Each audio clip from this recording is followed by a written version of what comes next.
Hi. It's been a while.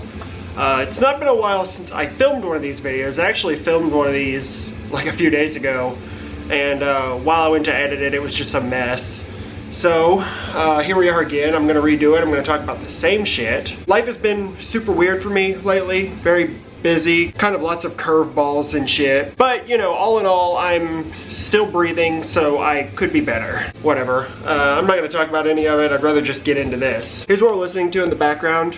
The new Satanic War Master. Amon-Gandr, maybe? A-A-M-O-N-G-A-N-D-R. Amon-Gandr. This shit is obviously fantastic. Like, it's been a while since we've gotten a new full length from Satanic War Master, because Fimbulwinter came out in 2014. Which is wild. Like, that's fucking 9 years ago. But this is great. I'm obviously looking forward to the LP whenever it happens. Should be this year, I would imagine. So I don't actually have anything pulled out yet. I know what I'm going to talk about, so it's not really a problem. But I don't know. I'm honestly, like, right now I'm kind of thinking about pulling some different shit out just so I don't have to talk about the same shit I talked about a couple days ago. But the first thing that we're going to talk about is the first thing that I talked about the last time I tried this. And quickly, I wanted to mention that I still have some videos that I need to make for a couple different people. But honestly, like, it's been a couple months. It's been almost 3 months, actually, since I filmed one of these videos. And I've just kind of lost all my motivation to do this. So this is kind of me forcing myself to make a video of shit that I've been wanting to talk about anyways. And the way that it normally works for me is, like, I make a video, I edit it, I post it, and it kind of puts me in the mood to make more of them. And I'm hoping that that's what happens here. Because like I said, I do have some videos I have to make for people. Or some stuff that I have to include into videos for people. So this is kind of honestly just to sort of get me back into the groove of things. So if you've been out of the loop or haven't watched the past handful of videos or something like that, you might not know that I've really been I've like refocused the kind of shit that I'm buying. And over the past few months, I've been focusing on first presses. And that's been really, really fun for me to kind of get re-excited about buying records and stuff. Not like I was like losing the spark or anything like that, but it's fun to sort of change it up from time to time. So, you know, when I got into buying first presses, like, there's kind of a list of records that are like absolutely, though, that has to be among the first group of shit that I get. And this one was on that list. This is Sepultura with Morbid Visions. This is the debut Sepultura full-length album from 1986. This one followed like the year after the split with Overdose, the Bestial Devastation material, which is another one of the Sepultura releases that I'm like really dying to get, and it'll probably happen soon because I can feel myself like really wanting it. I have only talked about Sepultura on this channel, I think, one other time, because maybe a couple other times. When I first did my CD collection videos, almost 8 years ago or something like that, I talked about Beneath the Remains, which is I have the CD version of that. And I really like that album. I like all the Sepultura material up till about then, and then it gets really foggy for a couple albums. And then I know, like, Roots and everything past that is like abject dog shit. At least for me. I know some people really like that stuff. I can't get into it personally. And, you know, like, there's a good chance we have Roots to, like, blame for nu metal. So, but yeah, like this album and the Overdose split and like Schizophrenia, like, I'd really like to own all the first presses of that stuff. But this one is the debut album, like I said, and I think, like, mostly everybody probably knows this stuff, so I'm not going to talk too much about the material here. I will give you a quick rundown. So this, you could argue that this is one of the earlier death metal albums. You'll also see this kind of thrown into like early black metal territory as well. But you know, in the mid 80s, like you know, thrash metal was very tied into both death and black metal. So, you know, you really could call this whatever you want. Like, I love the production value here because it's got that lo-fi sort of gritty attitude. There's a lot of really memorable tracks on this one, lots of good riffs. I like the drum performance an awful lot. They're sort of like raspy growls or badass. And the earliest pressings of this one, because like this one has not been like made readily available by represses or anything. There was a repress that came like in a box set a while ago, but like a lot of the stuff in that box set I don't really care about, so I never picked it up. But you know, now there's like a bootleg version going around that includes the Bestial Devastation stuff, which if I had seen that before I got this, I would have picked that one up, but I still would have wanted the first press. On the earliest presses of this one, it includes an intro. I don't remember what it's called, and I don't think it says it here. It's like Carmina something. It's like super famous orchestral type music. You would know it if you heard it for sure. Also, I want to speed this up because I don't want this video to be super long. So there's the front cover right there, a very iconic album cover for sure. I like the chrome Sepultura logo up top. All very, very cool. There's the back right there with the shot of each of the band members and then the band together. This guy right here, who was credited with playing bass, did not play bass on this album. I'm pretty sure that it was this guy here who tracked the bass, but they included him anyway for whatever reason. It's kind of like the same thing with Scream Bloody Gore. Like the earliest versions of that included like credits to like John Hand or whatever his name was, who never played a note on the album. This includes the original inner, sort of classic like collage of the band, all the lyrics on the other side. This one, like, this is kind of one of those, like, the first and the second press are pretty much identical, except for the labels. Like, the second press, it's a little bit, like, more gray instead of white, or, like, silvery or whatever, but this is, like, a proper first press of this one. Unless I have my information fucked up, which, probably. Anyway, a fucking undeniable classic. This shit's badass, and if you don't know Sepultura, I mean, really, like, start here. This is great. That's Morbid Visions.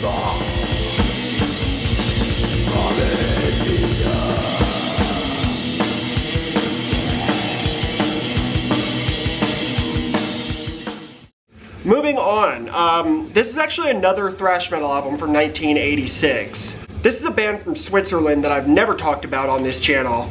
And I got the first two, like first presses of the first two albums now, but this shit is great. This is Messiah with Hymn to Abramelin, maybe? I don't really know. So like I said, this is the debut full-length album from 1986.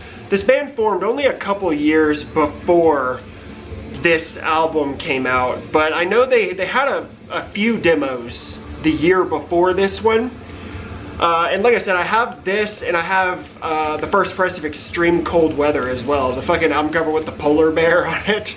I'll talk about that album eventually, but I definitely prefer this one to Extreme Cold Weather. This is also the first album to be released through Chainsaw Murder Records, CM001, which is quite cool. 2,000 copies, I think, on this one. I really, really like this album because the music is kind of very like lo-fi and frenzied. I love the vocal performance because it is super varied. Like, this guy's voice is wild and it's all over the place. And like, this is like a good example of like evil thrash metal. And I don't know, I really, really like this album, and it's a shame that I spent so long like kind of not really knowing this album. Because I heard Extreme Cold Weather first because the album cover caught my attention years ago. And I like that album, but I don't like it anywhere near as much as this one. I mean, this album is like, it's very sinister sounding, pretty much all the way through. Most of these tracks here start with like a voice sample, which is cool. Just a very like kind of scary, energetic sounding album. Really, really cool, very unique. The album cover is just the logo. with the, you know, it's got the white border. There was actually a red and white version of this too. That might have been the second press, or it might have been just a different color scheme of the first press. But this is an original pressing of this one as well. The back cover actually kind of has a very similar feel to the Morbid Visions jacket that I just showed you. Shots of the band members individually and a shot of the band playing live with like some pyro and shit. But yeah, man, very cool. This doesn't have a inner sleeve or sheet or anything. The vinyl itself is just black. The labels are kind of like inverted from one another. Very cool. This motherfucking record needs to be cleaned. So yeah, if you like sort of evil thrash metal, then I mean this shit is really hard to beat. I like this a lot, and I'm sure that if you haven't heard it, give it a shot and you'll like it too. So that's Messiah with Hymn to Abram Ellen.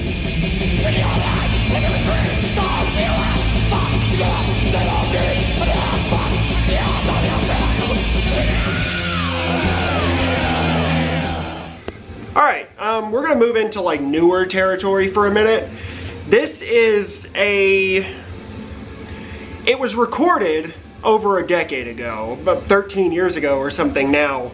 And it pretty much just wasn't released in any form, even digitally, I think, until 2020. But I really, really like this band. So when I heard about this, even though it was an older material, I was still very excited about it. And it took a while for this to actually get the LP press, which was promised back in 2020. But I am talking about Departure Chandelier. This is Dripping Papal Blood. So like I said, this was recorded back in 2010. I'm pretty sure that it was the first material recorded by Departure Chandelier. But it was never released anywhere.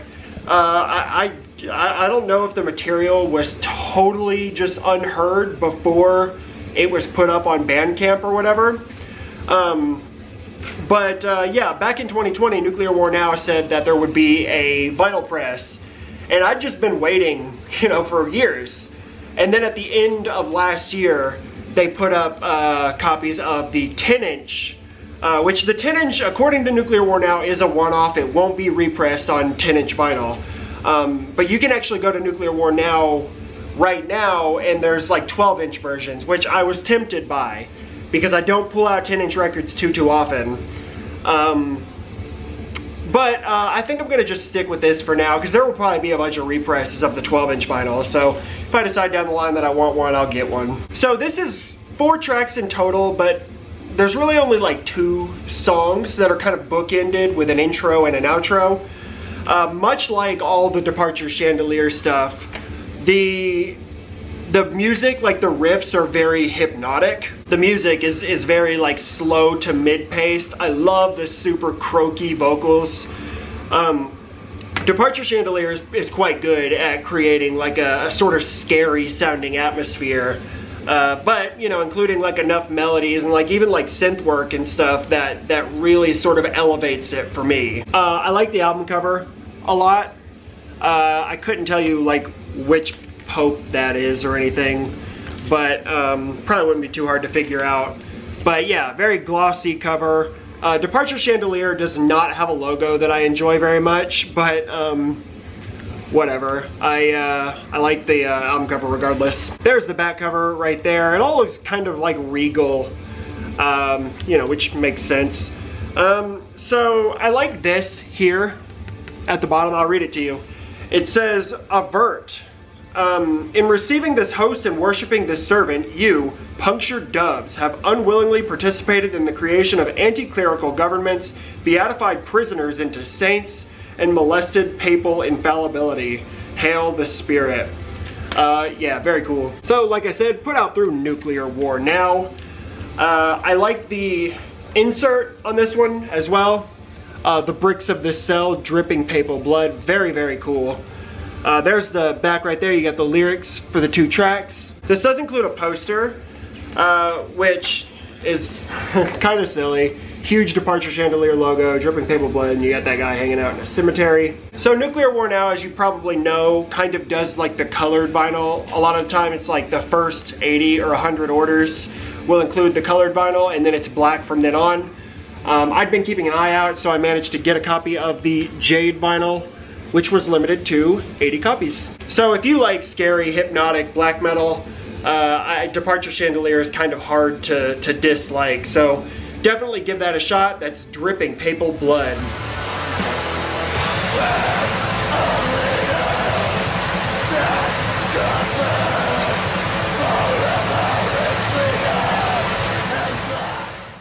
All right, moving on. This is, we're gonna stay into like newer territory for a moment. So this release came out last year in 2022. And the vinyl press, I think, was released this year. I mean, we're already almost in fucking March, so it's, I've totally lost track of time. One of these projects has been steady releasing shit over the past couple years, and it's all been wonderful. And the other project only had one other release before this, and I absolutely gushed about it on this channel. So when I heard that there was like new material coming out, I was floored. I mean, I'm talking about this. This is a split with Grinning God and Spider God. So Spider God has a bunch of releases at this point, from EPs to splits to their first full-length album, Fly in the Trap, which I also gushed about that on this channel. It's all great. Like the Black Renditions, like compendium compilation record of like pop cover songs, like it's that shit. I'm telling you, like you might have like a knee-jerk instinct to sort of shit on that before you've heard it. I promise you, if you listen to that, it is some of the best melodic black metal you've heard in a long time, guaranteed. But I talked about the first Grinning God release, Sardonios, on this channel last year. Probably earlier last year, maybe. I was just fawning over that release. Like the song The Demiurgian Creation on that is, that song is like a perfect 10. So these two projects play very different styles of music. Like Grinning God, you could argue that's not even metal. I mean, like you've got the sort of harsh vocals that are consistent with a lot of like black metal stuff, but musically it's very like death rock. I mean, it's the guy from Rope Sect, and it sounds musically like Rope Sect. There's just like the inclusion of a bunch of harsh vocals on top of like his normal clean singing voice, and it's great. And Spider God plays a very sort of like hyper melodic sort of like spin on black metal. The tracks here from Spider God sound a little bit more aggressive than like the material on like Fly in the Trap, for example. I don't know if that's just me sort of misremembering or if it actually is. Regardless, it's fucking great. So if you can't tell by the cover, this split is themed around the movie Eyes Wide Shut, which I actually recently watched that movie for the first time because of this split. And to be honest, I didn't really love it. Like, I'm very picky when it comes with like slow burn movies, and like Eyes Wide Shut definitely is a slow burn movie, and I kind of feel like, you know, it ended before it should have, or maybe they could have like sped it up or just made it a bit more like of like a climactic ending. But regardless, like, you know, it's cool that a split was based on like a movie, because I can't think of other examples of that. Also, a bit of fun info on this, and I wasn't sure that I was going to talk about it. But the main guy behind Spider God did like an AMA on Instagram recently, and somebody asked him like how the Grinning God split came to be or something like that. And in his response, he tagged me in it, and he said that he had been really into Rope Sect since he heard me talk about Rope Sect on this channel years ago. So I guess when he ended up getting into contact with Enmesher from Rope Sect, he found out that he was also like a Spider God fan, and Enmesher from Rope Sect did guest vocals on Labyrinth of Hallways on the Spider God full-length album, and I think they played like live shows or something like that together as well. So, you know, I was messaging back and forth with the Spider God guy because I thought that was really cool, and he totally credits me with like tipping the first domino that sort of led to the collaboration that became this. I think it's really cool. I mean, no way he wouldn't have found Rope Sect eventually anyways, but yeah, I don't know. It's just, it's cool. Anyway, here's the front cover here. Grinning God, Spider God. It's obviously like gold foil stamp of like the mask from Eyes Wide Shut. I feel like this is a little bit dark, huh? Make that a little bit brighter. There's the back cover there. Another like high contrast black and red image from Eyes Wide Shut. You have the track listing for both bands here. If I had a favorite song on here, shit, I don't know. Grief Behind the Grin is definitely my favorite of the Grinning God tracks.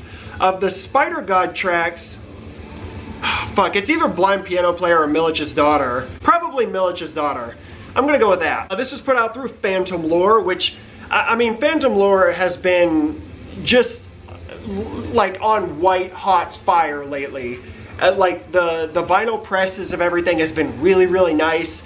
The material that Phantom Lure is putting out is pretty much exclusively top tier shit. I mean, really, like Phantom Lure is making huge waves for me in my collection. So I'm really, really into it. This includes a inner sheet, the Grinning God track lyrics, and the Spider God lyrics. This was pressed on 3 different colored vinyl. There was red vinyl, black vinyl, and then gold. I actually didn't choose the gold. I think it defaulted because I don't think I chose an option for this one. I ordered this with the Fugitive Wizard Obscuri Eternum record, which I'm actually about to probably talk about right after this. But I don't remember choosing the color for this one. So that might have been my fault. It might have been something on the website. I don't quite remember. I don't know what I'm going to put in the song clip yet, but whatever it is, it's going to be fucking awesome. So that's the Grinning God split with Spider God.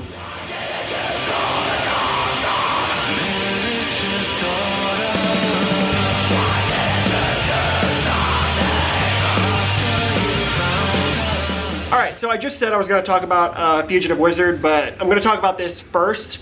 We're going back into first press territory again, and actually just realized right now that this is another release from 1986. I probably could have made like a whole video of 1986 like first press records at this point. But this is a fucking banger. This is Creator with Flag of Hate. Creator, obviously kind of like sort of German thrash metal icons. I mean, like really, Creator is one of the bigger names in thrash metal, I'd say. It's gotta be. This band formed in 1984 in Germany, and they pretty much started right off the bat with 2 full-length albums, Endless Pain and Pleasure to Kill. And I think that Flag of Hate came out the same year that Pleasure to Kill did. So this is the first Creator material that's not a full-length album. This is a combat pressing of this one, so it includes 3 tracks from Endless Pain that were only included on the American versions of this. Because you can get like a noise press of this one that only has the 3 Flag of Hate tracks. So, I mean, this one is packed with just like raw, aggressive riffs. Millie's like very distinct, kind of like snarly vocals are undeniably badass. This is a good example of like extreme thrash metal here, and I love it. I love the sort of like song structures. My favorite track here is probably Take Their Lives, which is kind of the only example on this of like a track that's not just fast all the way through. But Take Their Lives is super fucking catchy. But you guys probably know, I'm sure you know Flag of Hate. There's the album cover. The album cover is kind of, motherfucker, I made it dark again. Kind of an iconic album cover again. I really, really like it. There's the back cover there, just a shot of each of the band members. You can tell that the original track listing was like scratched off and there were stickers placed over it. I'm not exactly sure what happened there. When I posted about this on Instagram a while ago, I think, yeah, it was Craig who said that it was like the original track listing was out of order, or maybe even had like wrong song titles on it altogether. But yeah, you can tell like it was definitely scratched off before they put the stickers on. So no inner sheet, inner sleeves, anything like that. I don't think it ever came with one. But there's the labels there, like camo combat label, very cool. And I'm not gonna bother talking about the Endless Pain stuff. I'm actually I want to pick up a copy of Endless Pain. Like, these aren't re-recorded versions of those tracks or anything, I don't think. So I'll talk about Endless Pain in a future video. Flag of Hate, fucking wonderful, you all know it. So for your listening pleasure, here's like 10 seconds of Flag of Hate.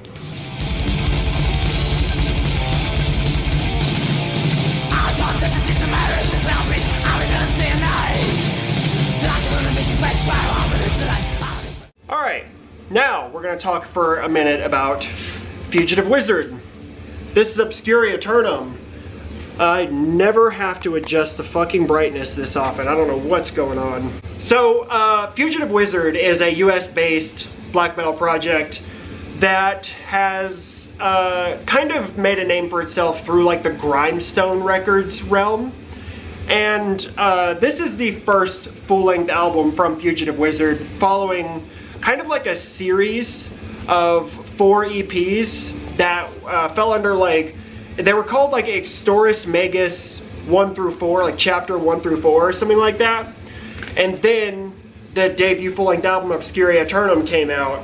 And now Fugitive Wizard is on like a new sort of like series of EPs. So that's kind of a cool way to do it if that like trajectory continues. Fugitive Wizard also did a split with Curtain Wall before this.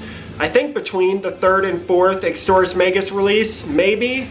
That split with Curtain Wall is my favorite material from Fugitive Wizard, I think. However, the first track on this is definitely my favorite track from Fugitive Wizard. It's called Eldritch Nights. Absolutely what I'm going to use in the song clip. I've used it at the end of one of these videos before too, and I had a couple people ask what it was. The first track is incredible. And speaking of Curtain Wall, the vocalist from Fugitive Wizard did guest vocals on the song Wizard's Hat on the new Curtain Wall record. And that new Curtain Wall album, if anything comes out this year and tops that for me, I'll be fucking mind blown, because I can't tell you how many times I've listened to that new Curtain Wall album. It only came out like 3 weeks ago or something like that. I am not joking. I have listened to that thing through, and it's almost an hour long. There's no way I haven't listened to it all the way through at least 35 times. It's incredible. Seriously, if you don't have an hour, just listen to the first full track. Not the intro, the first full track, Siege Obsessed. If you don't like that, we ain't friends. Anyway, this is very much focused around like ambient, kind of like synthy music, more so than like actual black metal. Because there's only 2 tracks here with black metal in it. Eldritch Nights, which is the first song on here, and then the first song on the B-side, Wayward Barbarian, is the other like black metal track. Besides that, it's pretty much all like ambient synthy music, but the synthy music kind of sounds like something from like an 80s horror movie. It's very, very cool. I just wish it was kind of more incorporated, like it is on the first album, or the first song, Eldritch Nights. That like synth riff at the beginning, that kicks back in like a minute and a half into the song or something with the black metal, that shit gets me every goddamn time. So before I show you what this looks like really quickly, musically, the black metal stuff, it's very, very lo-fi, very buzzy, like guitars. The drums kind of sound soft, which is interesting. And the vocals are super distinct. Like, there's not really anybody else that I can think of that sounds quite like the vocalist of Fugitive Wizard. But it's an interesting sound altogether. I just kind of wish there was more black metal on this one. I love the album cover. Very cool. Again, I've got to fucking brighten this because I don't know what's going on. I love the album cover. Very cool. Like a gauntlet holding like a goblet with smoke. There's the back cover there. Fugitive Wizard logo, all the track listing. Additional art, and this was put out through Phantom Lore. This comes with a lyric sheet, lyrics to both of the songs that have lyrics. And then there's like a medievally sounding passage here that I'm not gonna read, and some more art. So this one was released on a couple different colors as well. There was black, there was like a clearish, greenish clear looking vinyl or something. And then there was this one, which is really cool, like green and white, swirly, mixy shit. looks good. So Fugitive Wizard is awesome. If you've never heard the Fugitive Wizard stuff, honestly, like, I would probably recommend starting with the Curtain Wall split, or just go ahead and listen to Eldritch Nights from this album. Absolutely fucking incredible. It's Fugitive Wizard, Obscura Eternum.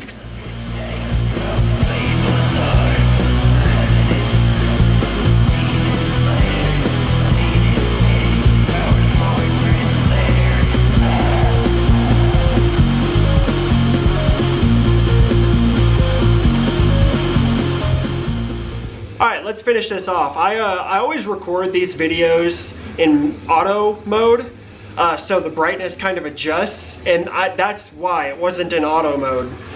So that's good. Hopefully, you know, hopefully I can still make something out of this bullshit footage. So the last thing that we're going to talk about here is an album that came out last year. Originally came out on tape. I think the tape came before even the CD did. This project was, like, I was destined to love this shit from the very beginning. I actually knew about this project before there was any music you could listen to. And I'm talking about Spider. This is Babe the Babe and Bat's Blood. So this is the debut full-length album from Spider. Came out last year, like I said. And I don't remember which Instagram account I saw it on, but it was kind of like a, hey, keep an eye out because, you know, there's gonna be like material from this Spider project. So when it went up on Bandcamp, the Draconian Death Curse tape, which I have the first press of, the first edition of whatever, I got that and like a shirt right off the bat, because I knew that Richie, or Demon Bitch from Shitfucker, was the vocalist, and everything that guy's been a part of, I've just loved it. And honestly, this is kind of reminiscent of like the material on the first Shitfucker album, Suck Cocks in Hell. It reminds me of that more so than it does like the second Shitfucker album or the Nuke album that Richie there did vocals for. Very, very cool. I love this record. So, this is like fast, energetic, punky black metal. The vocals are kind of like shrieky, but they kind of have like a punk rock delivery to them. And they sound very, very unique to, he goes by Richard Spider here. They sound very unique to him. Like, you can tell that's who that is. So I'm just gonna show you what this looks like. There's the album cover there. I love it. Very cool. The back cover, just individual shots of each of the band members there and all the track listing. This was put out through Hell's Headbangers, obviously. There's the gatefold. You got all the lyrics on one panel and some additional art on the other. This includes a double-sided poster. One side is a shot of the band, and the other is that same art that's inside the gatefold there. So this was pressed on black vinyl and red vinyl. I don't remember, they had a name for the red vinyl. It was like Dracula Blood Red or something like that. 334 copies. I guess the remainder of 1,000 is black vinyl. You get it. Punky black metal. If you like stuff like Devil Master, one of the members of Devil Master is in this project. If you like the first Shitfucker album, you'll like this. Lots of really fun kind of like vocal patterns on this one. The song Spider Biter, which is the second to last track on here, I love the part in that song where the vocalist just repeats Spider Biter, Spider Biter, Spider Biter really, really quickly over and over again. Very, very cool. It's hard not to get pumped up listening to something like this. So, badass. I'm excited for whatever this project does next. But for now, that's Spider with Babe the Babe and Bat's Blood.